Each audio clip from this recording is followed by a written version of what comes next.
बदामी येथील चौथी जी लेणी आहे ती आहे जैन लेणी. चालुक्य राजे हे सर्व धर्मियांना समान भाव देणारे होते.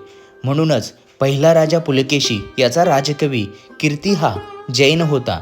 त्यामुळेच चालुक्यांनी ही लेणी खोदून घेतली असावी असं नोंदविलं जातं. या लेणीच्या मुख्य भागी भगवान महावीरांची बसलेली मूर्ती स्थापन केलेली आहे. या जैन लेणीमध्ये बाहुबली, पार्श्वनाथ आणि महावीर यांचे प्रमुख शिल्प आहेत. याशिवाय तीर्थकारांचे प्रतिकात्मक प्रदर्शन केलेले आहे.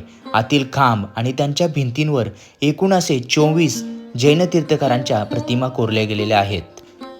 याशिवाय यक्ष आणि पद्मावती यांच्या मूर्ती देखील येथील लेण्यांमध्ये आपल्याला पाहायला मिळतात. बदामीमधील या लेण्यांमधील शिल्पवैभव पाहिले की अतिशय थक्क व्हायला होतं. म्हणूनच या लेण्या फक्त पाहायच्या नसतात तर यातील यामागचा इतिहास देखील आपण जाणून घ्यायचा असतो.